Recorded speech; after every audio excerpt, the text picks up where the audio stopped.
Hey, good morning, everybody. Sarasota Tim. You can't believe a damn thing I say. What I say? That I wouldn't do it? I'm going to do it. We had a morning chat. Let's see what the word says. How's my eye looking today? I got a little focus on there for you.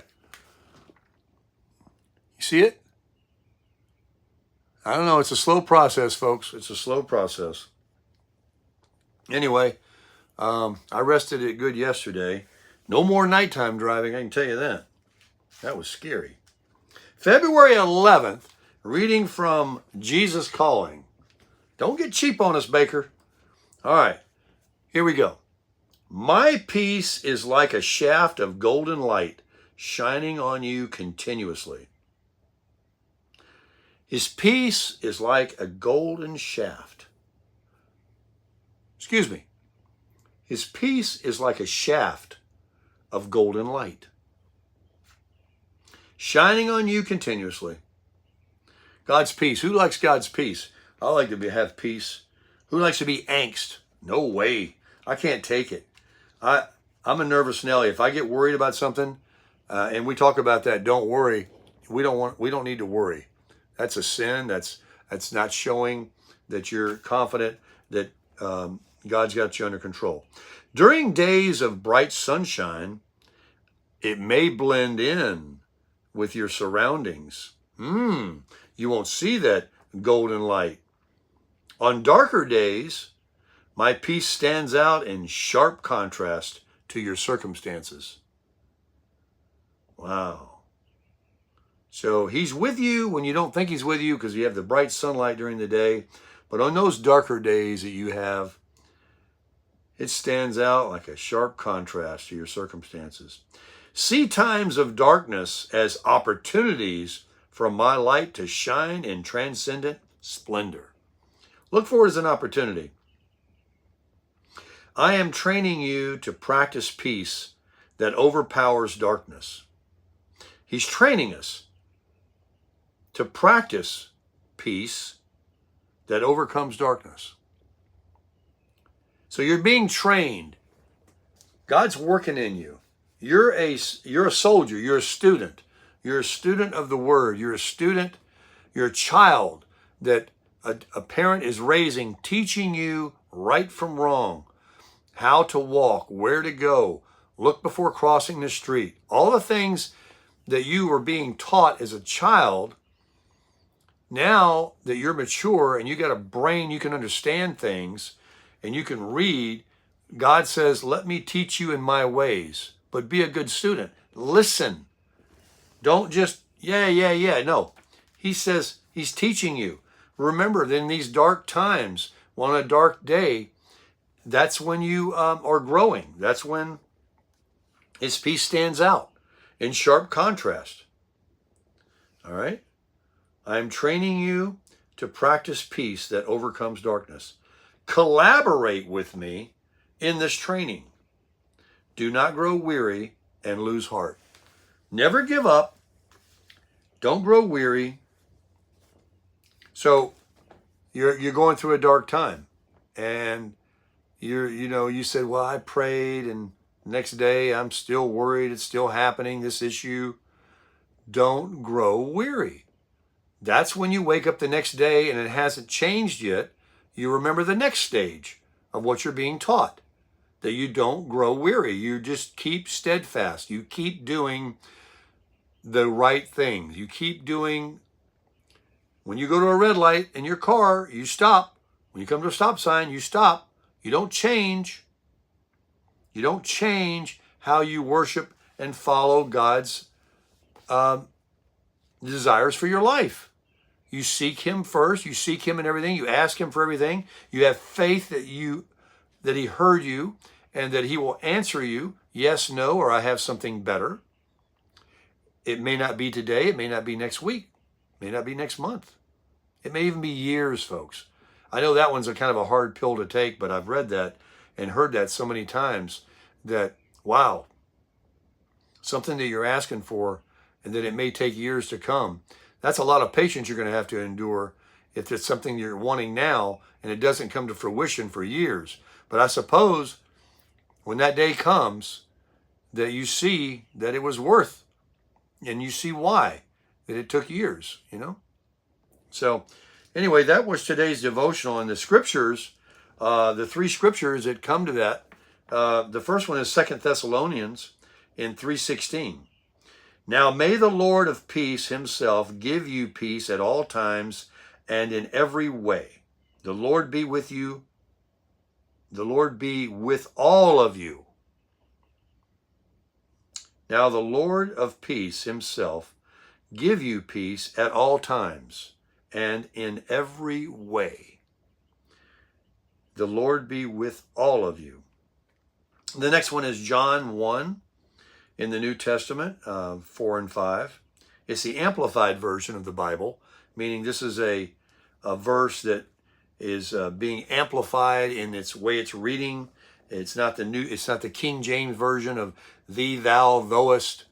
It's a more modern English, and it's amplified. It says, 1 John 4:5, in him was life, and the life was the light of men. And the light shines on the darkness, for the darkness has never overpowered it, but it out of absorbed it or appropriated it and is unreceptive to it. Okay, that was in brackets. Let's have that one again. In him was life, and the life was the light of men. And the light shines on the darkness, for the darkness has never overpowered it. And what it means in the brackets after that is it says, put it out, or absorbed it, or appropriated it, and is unreceptive to it. Yeah. Now, the last one is from Hebrews. Hebrews is an anonymous author that wrote the Bible. Paul wrote most of the New Testament, and Matthew, Mark, and Luke, and John wrote the Gospels, and then in Hebrews, it's an anonymous writer. Of course, all the Bible is written and inspired by God. So whatever men wrote was through God's inspiration. But nobody knows who wrote Hebrews. Consider him who endured such opposition from sinful men, so that you will not grow weary and lose heart. Consider him who endured such opposition from sinful men, so that you will not grow weary and lose heart. This could be, in the Bible, in Hebrews, could be talking about Jesus, who endured such opposition. Or maybe it's a story that's prior to that I'm not familiar with. But whoever they're talking about is consider the person that endured such an opposition from sinful men, so that you will not grow weary and lose heart. They succeeded. They kept the faith.